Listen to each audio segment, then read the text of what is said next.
हाय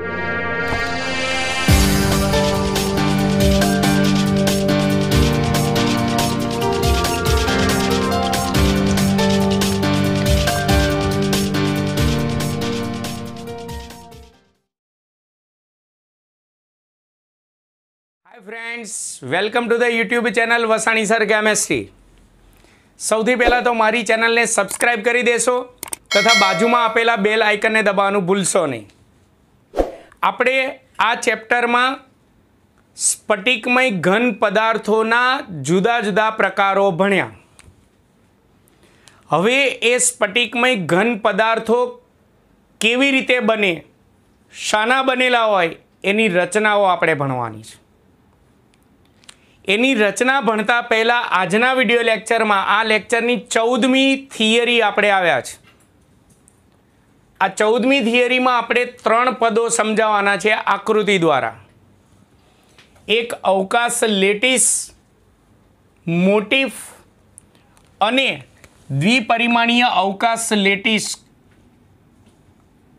विषे टूंकमां समजावो। द्विपरिमाणीय अवकाश लेटिस ने द्विपरिमाणीय स्फटिक रचना पण कहेवाय।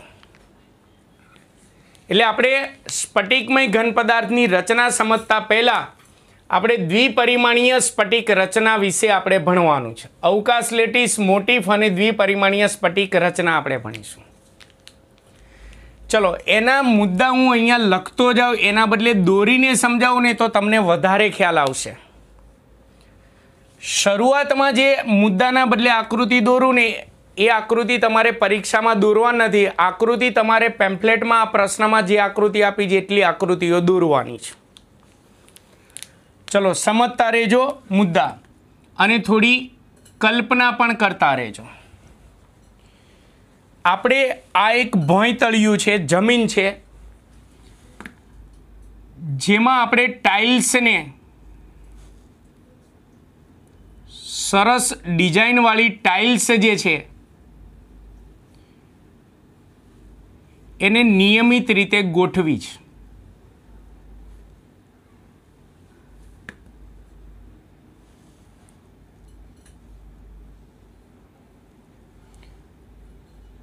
भोंयतळिया पर आ रीते में टाइल्स गोठवेली छे।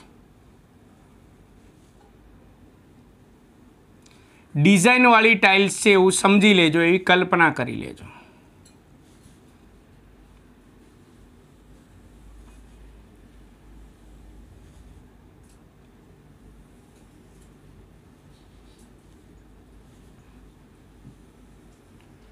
तो आ रीते भोंयतळिया पर टाइल्स ने गोठववामां आवे तो एक सरस मजानी पुनरावर्तित आपने भात मळशे। भात एटले के रचना मळशे, गोठवणी मळशे। हवे आ टाइल्सनी आम नीचेना भागमां अने टाइल्सनी मध्यमां हूँ बिंदुओनी चौक्कस निशानी करी दઉં। भोंयतळिया पर करूँ छुं, टाइल्सनी उपर नहीं करतो। समझी लेजो आ एक काल्पनिक बिंदुओ छे, आ एक काल्पनिक बिंदुओ छे। टाइल्सनी उपर में बिंदुओ नहीं कर्या, टाइल्सनी नीचे भोंयतळियाए टाइल्सनो मध्यमां आवा बिंदुओनी निशानी करी नाखो अने पछी आपणे टाइल्सनी अवगणना करीए। धारो के टाइल्सने उठावी लीधी छे, ए टाइल्सनी आपणे अवगणना करीए तो आपने भोंयतळिया पर एक बिंदुओनो समूह मळशे। भोंयतळिया पर आपने बिंदुओनो समूह मळशे। आ बिंदुओनो जे समूह मळ्यो आ काल्पनिक बिंदुओनो समूह छे। आपणे आ बिंदुओनी मात्र कल्पना करी छे। बिंदुओनो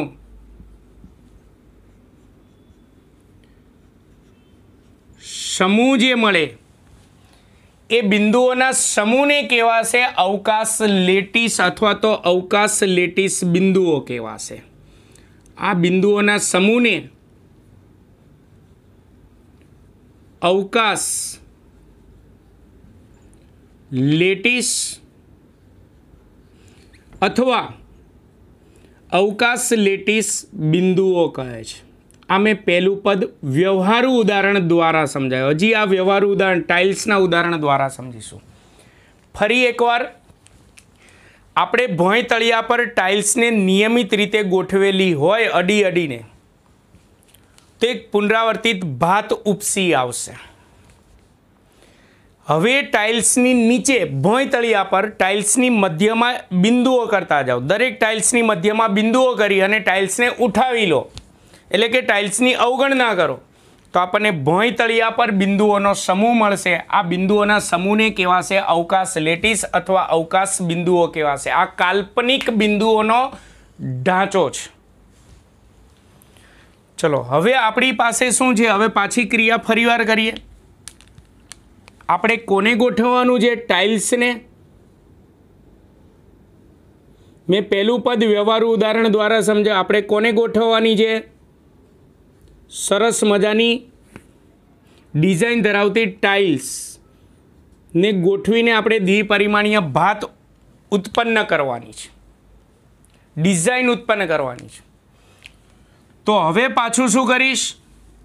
આ ભોંય તળિયા પર આપણે આ જે બિંદુઓ કર્યા, અવકાશ લેટિસ બિંદુઓ, જે આપણે કાલ્પનિક બિંદુઓની જે ધારણા કરી, એના ઉપર ધીમે ધીમે આ ટાઇલ્સને ગોઠવતા જાઓ.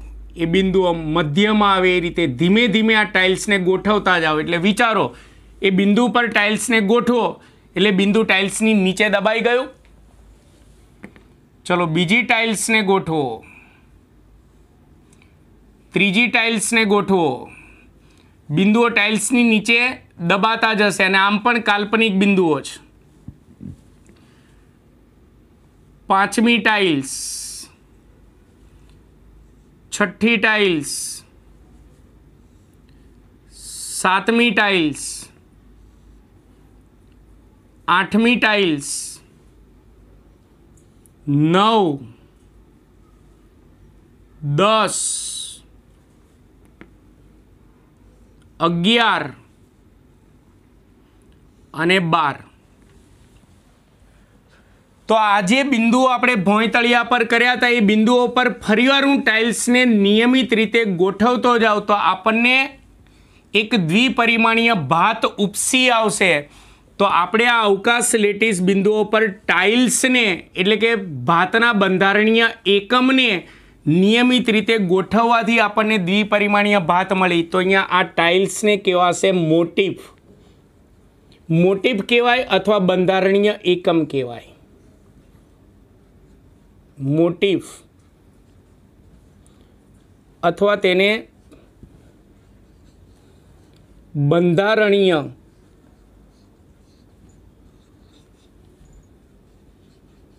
એકમ કહેવાશે. અને આ અવકાશ લેટિસ બિંદુઓ પર આ મોટિફને નિયમિત રીતે એક સરખી રીતે ગોઠવવાથી જે આપણને દ્વિપરિમાણીય ભાત મળી એ દ્વિપરિમાણીય ભાતને કહેવાશે દ્વિપરિમાણીય સ્ફટિક રચના અથવા દ્વિપરિમાણીય અવકાશ લેટિસ કહેવાશે. ક્લિયર? વ્યવહારુ ઉદાહરણ દ્વારા 3 શબ્દો સમજાયા. ફરી એકવાર ભોંય તળિયા ઉપર આપણે જે બિંદુઓને નિશાન કર્યા, કાલ્પનિક બિંદુઓનો જે ઢાંચો બનાવ્યો, એ બિંદુઓને કાલ્પનિક બિંદુઓના સમૂહને શું કહેવાશે? અવકાશ લેટિસ બિંદુઓ. હવે એ બિંદુઓ પર આપણે બંધારણીય એકમ એટલે કે ટાઇલ્સને નિયમિત રીતે ગોઠવીએ એટલે દ્વિપરિમાણીય રચના મળશે. તો અહીંયા ટાઇલ્સને કહેવાશે મોટિફ અથવા બંધારણીય એકમ કહેવાશે. અને ગોઠવ્યા પછી આપણને જે દ્વિપરિમાણીય ભાત મળે એ દ્વિપરિમાણીય ભાતને કહેવાશે દ્વિપરિમાણીય અવકાશ લેટિસ અથવા દ્વિપરિમાણીય સ્ફટિક રચના કહેવાશે. પણ આ 3 શબ્દો જે છે એ આપણે ટાઇલ્સના ઉદાહરણ દ્વારા સમજ્યા. હવે અણુ કે પરમાણુઓની રીતે આપણે સમજીએ. ટૂંકમાં અહીંયા અવકાશ લેટિસ શું છે તે કાલ્પનિક, પહેલાં હું અહીંયા દોરું છું અવકાશ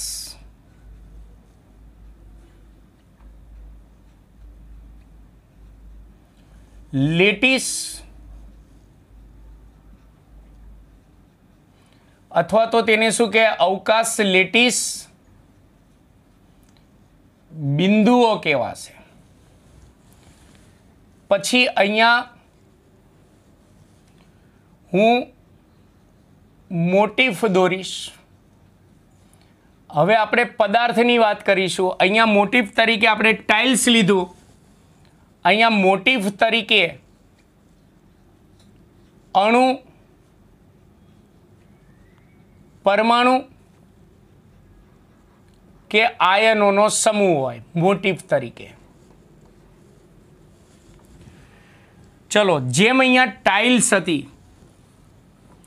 તો તેવી રીતે ધારો કે અહીંયા કોઈ એક આયનીય પદાર્થ, એનો આ ધન આયન નાનો દોરું એ ધન આયન છે, મોટો દોરું એ ઋણ આયન છે, બંને એકબીજા સાથે આકર્ષણથી જોડાયેલા છે. આ આપણો મોટિફ છે, એટલે કે પદાર્થનો બંધારણીય એકમ છે.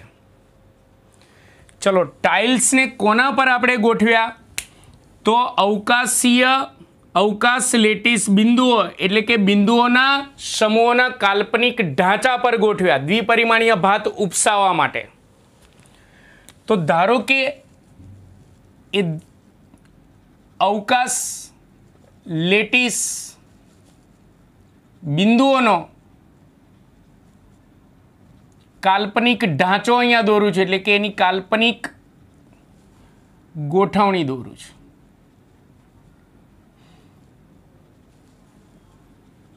જેમ અહીંયા ભોંયતળિયા પર આવા બિંદુ કર્યા પછી એના ઉપર ટાઇલ્સ ગોઠવી, તેવી રીતે અહીંયા આ રીતે અવકાશ લેટિસ બિંદુઓનો ઢાંચો છે. આ મોટિફ છે. મોટિફ તરીકે અણુ, પરમાણુ કે આયનો હોય. હું આ અવકાશ લેટિસ બિંદુઓને હજી એકવાર દોરું છું. હજી એકવાર અહીંયા દોરું છું.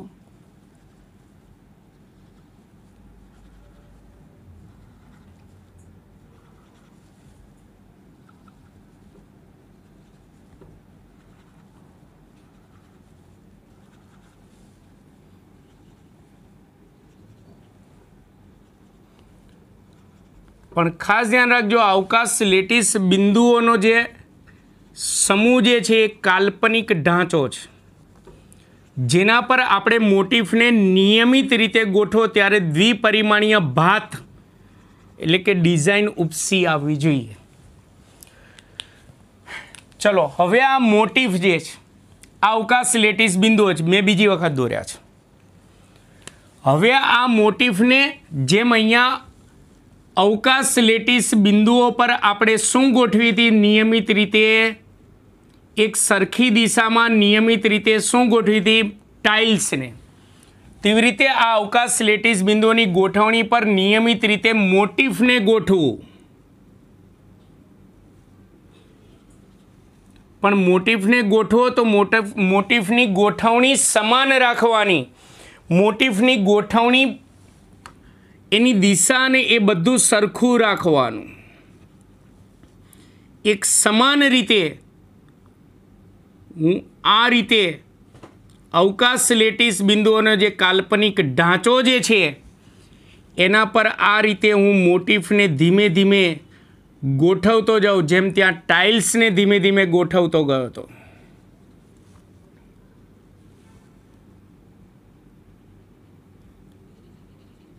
આમ તમે ગોઠવતા જાઓ, બધી જગ્યાએ ગોઠવતા જાઓ તો તમને નિયમિત દ્વિપરિમાણીય ભાત ઉપસી આવશે.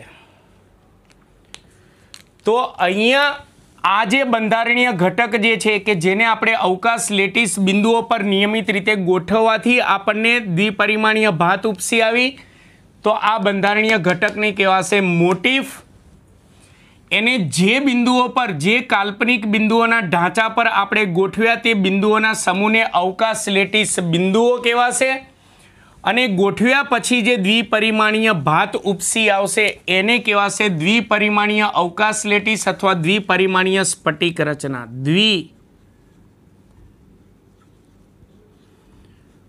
દ્વિપરિમાણીય સ્ફટિક રચના કહેવાશે. ક્લિયર? ત્રણે ત્રણ બિંદુઓ.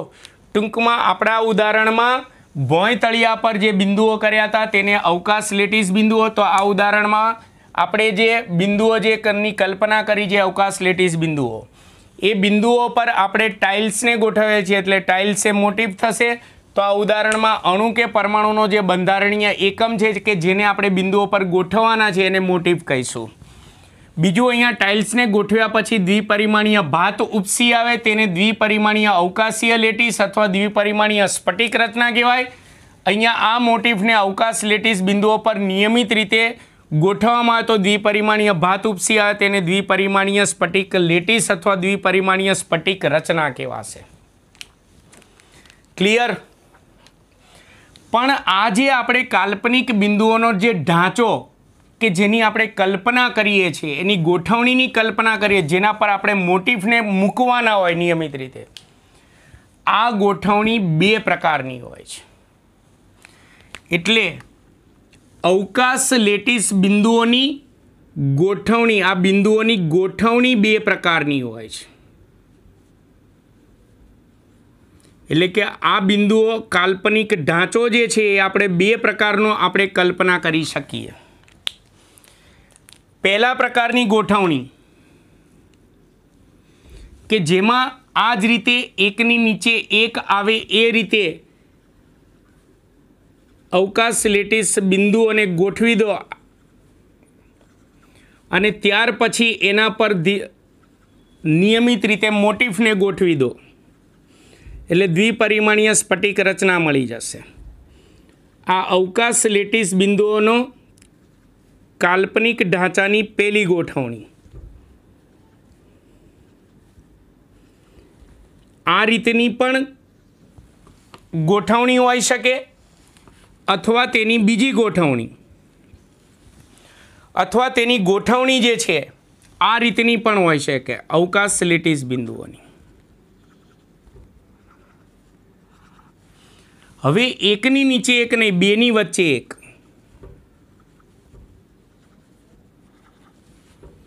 પાછું આની નીચે આવશે. બંનેમાં ડિફરન્ટ જુઓ, દેખાય આવે છે ને દોરવામાં જ.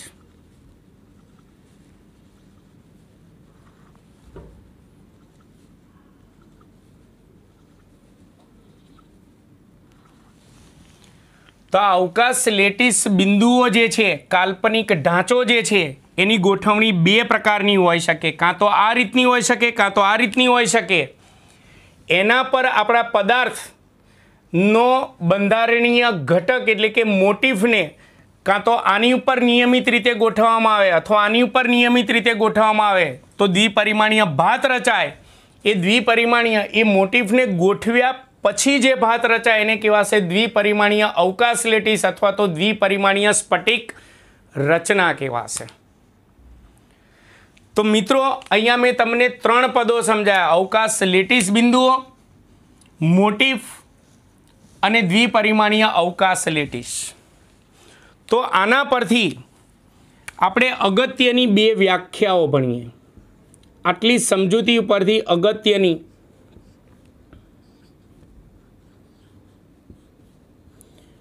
બે વ્યાખ્યાઓ, એક એક ગુણની બે વ્યાખ્યાઓ ભણીએ. એમાં પહેલી વ્યાખ્યા આપણે અવકાશ લેટિસની ભણીશું, એટલે કે બિંદુઓના સમૂહની ભણીશું.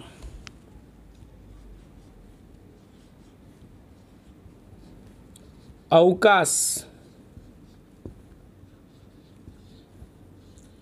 લેટિસની વ્યાખ્યા એટલે કે અવકાશ લેટિસ બિંદુઓની વ્યાખ્યા. તો અહીંયા હું વ્યાખ્યા બોલું છું: બિંદુઓનો એવો સમૂહ, ફરીવાર બોલું છું, બિંદુઓનો એવો સમૂહ કે જેના પર મોટિફને નિયમિત રીતે ગોઠવવામાં આવે તો દ્વિપરિમાણીય ભાત ઉપસી આવે છે.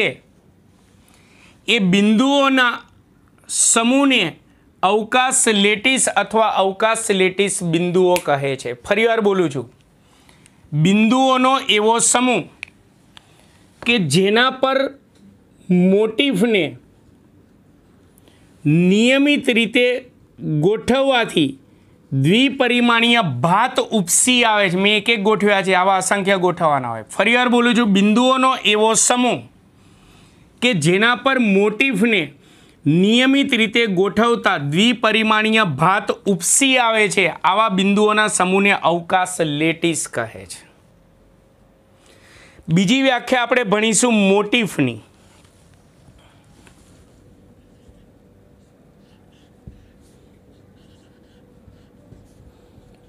મોટિફ એટલે કે બંધારણીય ઘટક, બંધારણીય એકમ.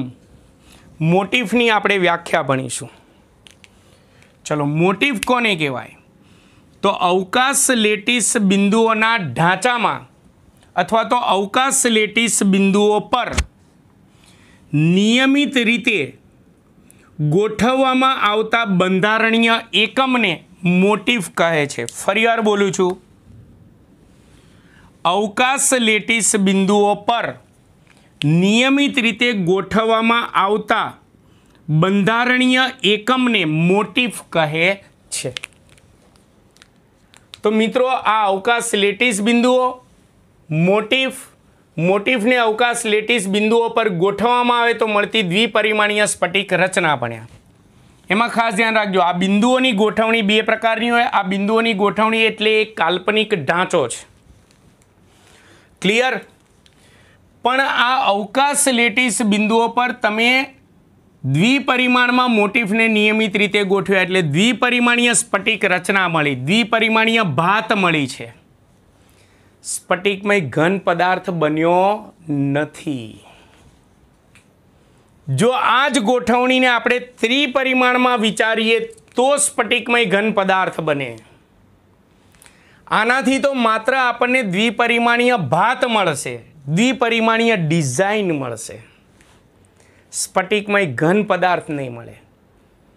તો સ્ફટિકમય ઘન પદાર્થમાં આ બધી ગોઠવણી ત્રિપરિમાણમાં હોય. તે શું છે, કેવી રીતની હોય, એ આપણે ભણીશું. તો આપણે ભણીએ ક્વેશ્ચન નંબર 15. આકૃતિઓ આગળના પ્રશ્નની એમને રાખું છું. ક્વેશ્ચન 15માં કોઈ આકૃતિ આવતી નથી, પણ હું તમને કલ્પના કરાવું એવી આકૃતિ માઇન્ડમાં ઉપસી આવવી જોઈએ. Question number 15. ચલો, આ રીતે અવકાશ લેટિસ બિંદુઓ દ્વિપરિમાણમાં ગોઠવાયેલા હોય તો એના પર મોટિફને તમે નિયમિત રીતે ગોઠવો તો માત્ર દ્વિપરિમાણીય સ્ફટિક રચના મળે, એટલે કે માત્ર દ્વિપરિમાણીય ભાત મળે, સ્ફટિકમય ઘન પદાર્થ બને નહીં. સ્ફટિકમય ઘન પદાર્થ કેવી રીતે બને? સ્ફટિકમય ઘન પદાર્થ શું છે?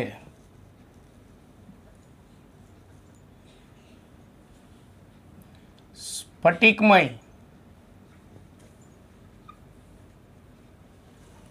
ઘન શું છે? તેની લાક્ષણિકતાઓ શું છે?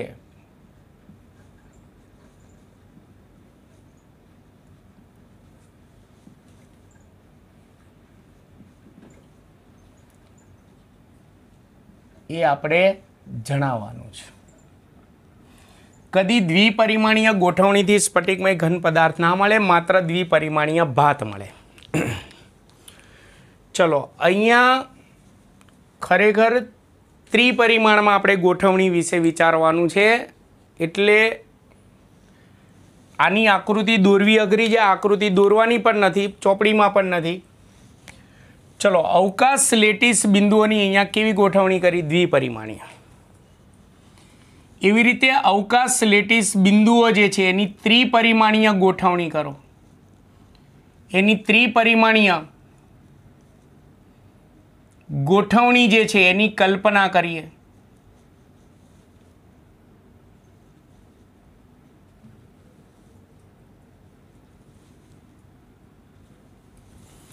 અથવા ના ખબર પડે તો ચલો નજીક દોરું.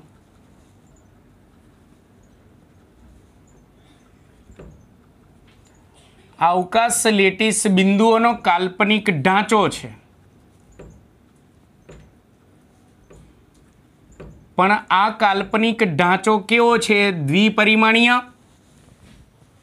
એના પર જો આપણે મોટિફને ગોઠવીએ તો તો આપણને માત્ર દ્વિપરિમાણીય ભાત મળે, સ્ફટિકમય ઘન પદાર્થ ના મળે. તો એના માટે આપણે અવકાશ લેટિસ બિંદુઓની ત્રિપરિમાણીય ગોઠવણીની કલ્પના કરવાની. ત્રિપરિમાણમાં ગોઠવો અવકાશ લેટિસ બિંદુઓને. ત્રિપરિમાણમાં ગોઠવેલા છે એવી કલ્પના કરો.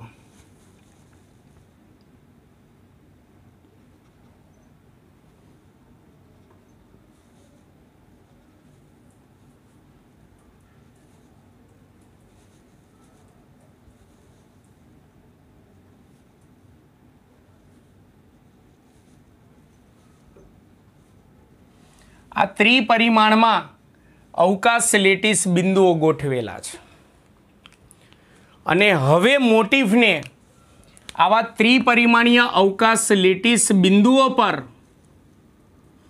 નિયમિત રીતે તમે ગોઠવતા જાઓ. આ તો એક કાલ્પનિક બિંદુઓ જ છે. ધારી લો કે અહીંયા મોટિફ પણ મેં દ્વિપરિમાણીય લીધો તો અહીંયા મોટિફ પણ હું ત્રિપરિમાણીય લઉં છું. આ બંધારણીય એકમ છે એવી કલ્પના કરો. મોટિફ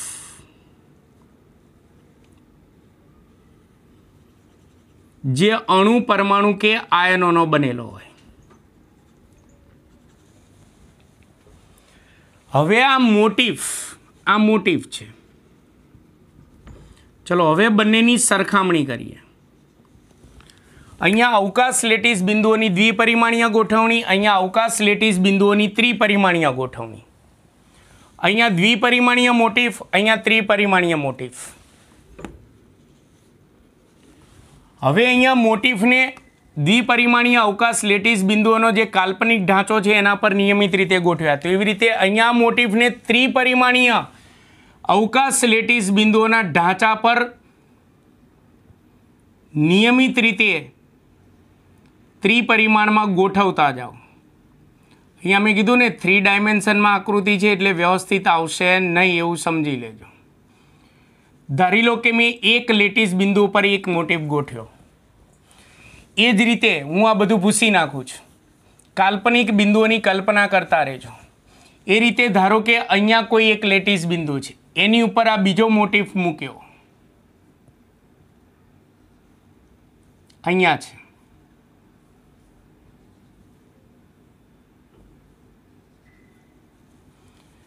એ બિંદુઓ દબાતા જશે ઉપર મોટિફ, જેમ ટાઇલ્સ ઉપર બિંદુ ઉપર ટાઇલ્સ મૂકીએ તો બિંદુ શું થતા જાય, ભોયતળિયા ઉપર દબાતા જશે ને. એવી રીતે ધારો કે અહીંયા એક અવકાશ લેટિસ બિંદુ છે, એના પર મેં મોટિફ મૂક્યો. અહીંયા છે. એ રીતે અહીંયા એક અવકાશ લેટિસ બિંદુઓ છે, એના પર હું મોટિફ મૂકું. તે અવકાશીય લેટિસ બિંદુઓ પર એની ત્રિપરિમાણીય ગોઠવણી પર આવા ત્રિપરિમાણીય મોટિફને મૂકતા જશો તો આપણને ત્રિપરિમાણીય ભાત મળશે. ત્રિપરિમાણીય ભાત મળશે. એના દરેક ખૂણા ઉપર શું છે, ઘટક કણો, અણુ, પરમાણુ કે આયનો છે. આ લેટિસ બિંદુ નથી, આપણે લેટિસ બિંદુ દબાઈ ગયા મોટિફની અંદર.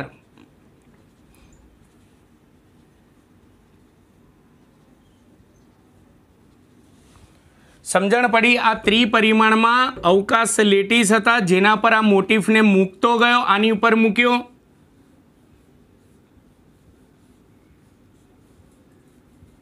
એટલે આ દબાઈ ગયો. બીજા ઉપર મૂક્યો, ત્રીજા ઉપર એમ મૂકતો ગયો એટલે આપણને અહીંયા મોટિફને ગોઠવાથી દ્વિપરિમાણીય ભાત મળી. અહીંયા ત્રિપરિમાણીય અવકાશ લેટિસ બિંદુઓ પર આવા મોટિફને નિયમિત રીતે ગોઠવી તો આપણને ત્રિપરિમાણીય ભાત મળી. તો આ જે ત્રિપરિમાણીય ભાત જે મળે તેને સ્ફટિકમય ઘન પદાર્થની સ્ફટિક રચના પણ કહેવાય. સ્ફટિકમય ઘન પદાર્થની સ્ફટિક રચના પણ કહેવાય અથવા સ્ફટિકમય ઘન પદાર્થનો સ્ફટિક લેટિસ પણ કહેવાય. સ્ફટિકમય ઘન પદાર્થનો સ્ફટિક લેટિસ પણ કહેવાય. અને પછી આવા અસંખ્ય સ્ફટિક લેટિસો ભેગા થાય આમ ત્રિપરિમાણીય ગોઠવણી કરતા રહો, અસંખ્ય ગોઠવણી કરો એટલે આખો સ્ફટિકમય ઘન પદાર્થ બને. સ્ફટિકમય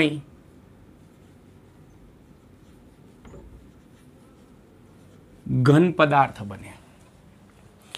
તમારે કલ્પના કરી શકો, અહીંયા મેં શક્ય એટલું સરળ ભાષામાં તમને સમજાયું. ફરી એકવાર જુઓ, આપણે આગળના પ્રશ્નમાં અવકાશ લેટીસ બિંદુઓનો કાલ્પનિક ઢાંચો દ્વિપરિમાણીય હતો. અહીંયા કેવો ગોઠવ્યો તો આપણે ત્રિપરિમાણીય.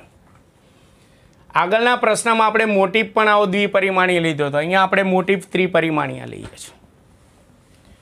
હવે આ મોટીફને દ્વિપરિમાણીય અવકાશ લેટીસ બિંદુઓ પર નિયમિત રીતે ગોઠવતા જાઓ તો આપણને દ્વિપરિમાણીય સ્ફટિક રચના મળે. એટલે કે માત્ર દ્વિપરિમાણીય ભાત મળે, સ્ફટિકમય ઘન ના બને. પણ આપણા ત્રિપરિમાણમાં અવકાશ લેટીસ બિંદુઓ જે હોય એના ઉપર આ મોટીફને નિયમિત રીતે ગોઠવતા જાઓ તો આપણને આ ત્રિપરિમાણીય ભાત મળે. એ ત્રિપરિમાણીય ભાતને કહેવાશે સ્ફટિકમય ઘન પદાર્થની સ્ફટિક રચના કહેવાશે અથવા તેનો સ્ફટિક લેટીસ કહેવાશે. અને એવા અસંખ્ય સ્ફટિક લેટીસ ભેગા થાય એટલે સ્ફટિકમય ઘન પદાર્થ બનશે. ટૂંકમાં સ્ફટિકમય ઘન પદાર્થ શું છે? તો આવા અસંખ્ય મોટીફને ત્રિપરિમાણમાં અવકાશ લેટીસ બિંદુઓ પર નિયમિત રીતે ગોઠવવાથી મળે. પણ ધ્યાન રાખજો, મોટીફની ગોઠવણી જે છે એક સરખી, એક સમાન હોવી જોઈએ અને મોટીફનો દિક વિન્યાસ પણ સરખો હોવો જોઈએ. અસ્તવ્યસ્ત મોટીફને ગોઠવવાના નહીં. પડી ખબર? બીજું, આ જે સ્ફટિક રચના જે બને એની સપાટી સિવાય અંદરના ભાગમાં, આવા તો અસંખ્ય ગોઠવ્યા છે, સપાટી સિવાય અંદરના ભાગમાં મોટીફની આજુબાજુનું પર્યાવરણ, આજુબાજુનું વાતાવરણ, દરેક મોટીફની આજુબાજુનું વાતાવરણ એક સરખું હોય. સ્ફટિકમય ઘન પદાર્થની અંદર ઘૂસીને વાત કરું છું. સ્ફટિકમય ઘન પદાર્થ બન્યો આખો અસંખ્ય મોટીફને ગોઠવવાથી. તેમાં સપાટી સિવાયની વાત છે. સપાટી સિવાય અંદર ઘૂસી જાઓ. તમે કલ્પના કરો, અંદર મોટીફ જે હોય એ અંદરના ભાગમાં રહેલા દરેક મોટીફની આજુબાજુનું વાતાવરણ પણ કેવું હોય? પર્યાવરણ એક સરખું હોય. સપાટી સિવાયની વાત છે.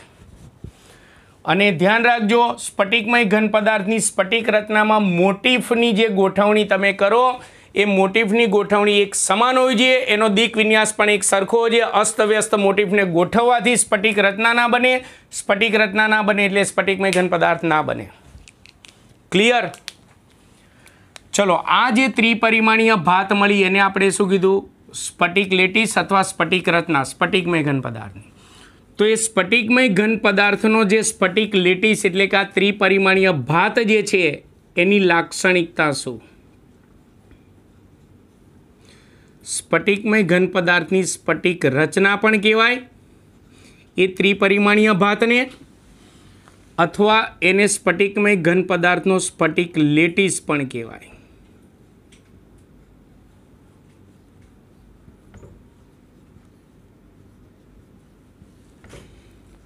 એની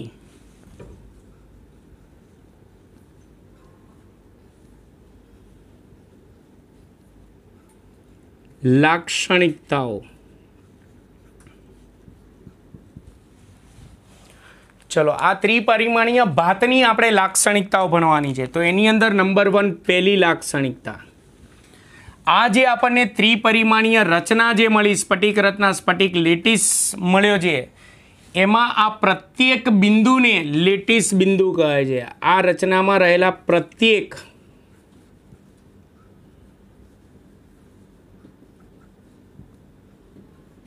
બિંદુને લેટીસ બિંદુ અથવા લેટીસ સ્થાન કહે છે. લેટીસ બિંદુ અથવા લેટીસ સ્થાન કહે છે. બીજું, આ જે ત્રિપરિમાણીય ભાત મળી એટલે કે સ્ફટિક લેટીસ મળ્યો સ્ફટિકમય ઘન પદાર્થનો, એમાં આ પ્રત્યેક લેટીસ બિંદુ એક અણુ પરમાણુ કે આયન સૂચવે છે. એટલે કે આ પદાર્થનો એક અણુ પરમાણુ કે આયન, બીજો અણુ પરમાણુ કે આયન, ત્રીજો અણુ પરમાણુ કે આયન, ચોથો અણુ પરમાણુ કે આયન. એટલે તેમાં રહેલ પ્રત્યેક લેટીસ સ્થાન અથવા તો પ્રત્યેક લેટીસ બિંદુ એક અણુ, પદાર્થનો એક અણુ, પરમાણુ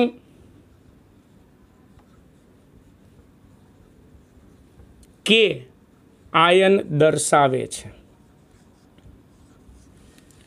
અને ત્રીજું, અહીંયા તમે જો પ્રત્યેક લેટિસ બિંદુઓને આપણે એકબીજા સાથે જોડી દીધું તો સમઘન આકારનો ભૌમિતિક રચના કઈ બની? સમઘન આકારની બની। તો આ ત્રિપરિમાણીય ભાતમાં દરેક લેટિસ બિંદુઓને એકબીજા સાથે જોડેલા હોય એટલે કે જોડવામાં આવે, જો કે આપણે અગાઉથી જોડેલા જ છે, જોડવામાં આવે તો નિયમિત ભૌમિતિક આકાર ઉપસી આવે છે। એટલે તેમાં પ્રત્યેક લેટિસ બિંદુઓને એકબીજા સાથે જોડતા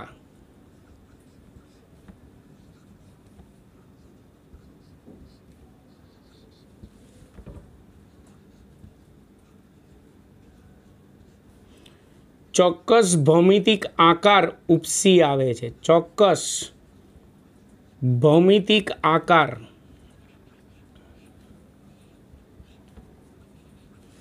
ઉપસી આવે છે। આ સ્ફટિકમય ઘન કેવી રીતે બને મોટિફ દ્વારા ભણ્યા, અને સ્ફટિકમય ઘન પદાર્થની આ જે ત્રિપરિમાણીય ભાત છે એટલે કે એને સ્ફટિક લેટિસ કહેવાય, એની લાક્ષણિકતાઓ શું એ ભણ્યા। આ મોટિફ પરથી આપણે સ્ફટિકમય ઘન પદાર્થની રચના ભણ્યા। ક્લિયર? બંને પ્રશ્નમાં આપણે ક્વેશ્ચન 14 અને ક્વેશ્ચન 15 ચલાવ્યો। ટૂંકું ટચ ધ્યાન રાખજો, આમાં અવકાશ લેટિસ બિંદુઓ અને કાલ્પનિક બિંદુઓ છે એની દ્વિપરિમાણીય ગોઠવણી છે। અહીંયા કે પહેલાં મેં કેવી ગોઠવણી એ મેં ભૂસી નાખ્યા છે। આ બિંદુઓ અહીંયા આ બિંદુઓ દોરેલા છે તો અણુ પરમાણુ કે આયનો છે, જો દોરેલા વિચારો આ અવકાશ લેટિસ બિંદુઓની ત્રિપરિમાણીય ગોઠવણી આમાં અસંખ્ય ધારી લો। આમાં દ્વિપરિમાણીય ગોઠવણી હતી, અહીંયા ત્રિપરિમાણીય ગોઠવણી। આમાં મોટિફ દ્વિપરિમાણીય લીધો, આમાં મોટિફની મેં ત્રિપરિમાણીય મોટિફ લીધો। હવે આમાં મોટિફને અવકાશ લેટિસ બિંદુઓની દ્વિપરિમાણીય ગોઠવણી ઉપર આપણે તમે નિયમિત રીતે ગોઠવો તો દ્વિપરિમાણીય સ્ફટિક રચના મળે, માત્ર એક દ્વિપરિમાણીય ભાત મળે, પદાર્થ ના બને। જ્યારે અહીંયા અવકાશ લેટિસ બિંદુઓની ત્રિપરિમાણીય ગોઠવણી ઉપર આ મોટિફને નિયમિત રીતે મૂકતા જાઓ, એની ઉપર ગોઠવતા જાઓ તો અહીંયા ત્રિપરિમાણીય ભાત મળે, એને સ્ફટિક રચના કહેવાય। અને આવા અસંખ્ય સ્ફટિક રચનાઓ ભેગી થાય એટલે સ્ફટિકમય ઘન પદાર્થ બને। એટલે દ્વિપરિમાણીયથી માત્ર ભાત મળે, જ્યારે ત્રિપરિમાણીય ગોઠવણી કરીએ તો આપણને સ્ફટિકમય ઘન પદાર્થ બને। ક્લિયર છે? પણ આ ધ્યાન રાખજો, આ ગોઠવણીમાં મોટિફની ગોઠવણી એક સમાન હોવી જોઈએ, તેનો દિક વિન્યાસ એક સમાન હોવો જોઈએ, એટલે કે તેની દિશા એક સરખી હોવી જોઈએ, અસ્તવ્યસ્ત નહીં ગોઠવવાના। અને સપાટી સિવાય પદાર્થની અંદર મોટિફની આજુબાજુનું વાતાવરણ એક સરખું હોય। ક્લિયર છે? તો આ મોટિફને અવકાશ લેટિસ બિંદુઓ પર ગોઠવવાથી મળતા સ્ફટિકમય ઘન પદાર્થની રચના ભણ્યા। હવે મોટિફ પરથી સ્ફટિકમય ઘન પદાર્થ ભણ્યા। હવે એકમ કોષો પરથી સ્ફટિકમય ઘન પદાર્થ ભણીશું। એટલે આ ચેપ્ટરમાં સ્ફટિકમય ઘન પદાર્થ બે રીતે ભણવાના છે। એક મોટિફની ગોઠવણી કરી અને સ્ફટિકમય ઘન પદાર્થની રચના ભણ્યા। હવે એકમ કોષોની ગોઠવણી કરી અને સ્ફટિકમય ઘન પદાર્થની રચના ભણીશું। આપણે એકમ કોષો પરથી જ યાદ રાખવાનું છે, મોટિફની તો માત્ર આ બે થિયરીઓ છે। ક્લિયર છે? તો હવે એકમ કોષો પરથી મોટિફ પરથી આપણે સ્ફટિકમય ઘન પદાર્થ ભણ્યા। હવે એકમ કોષો પરથી સ્ફટિકમય ઘન પદાર્થની રચના ભણીશું, જે નેક્સ્ટ લેક્ચરમાં ભણીશું। મિત્રો, તમને મારો વિડીયો લેક્ચર કેવો લાગ્યો તેના વિશે તમે જરૂરથી કમેન્ટ કરજો। મારા વિડીયોને લાઇક અને સબસ્ક્રાઈબ કરવાનું ભૂલાય નહીં। નમસ્કાર।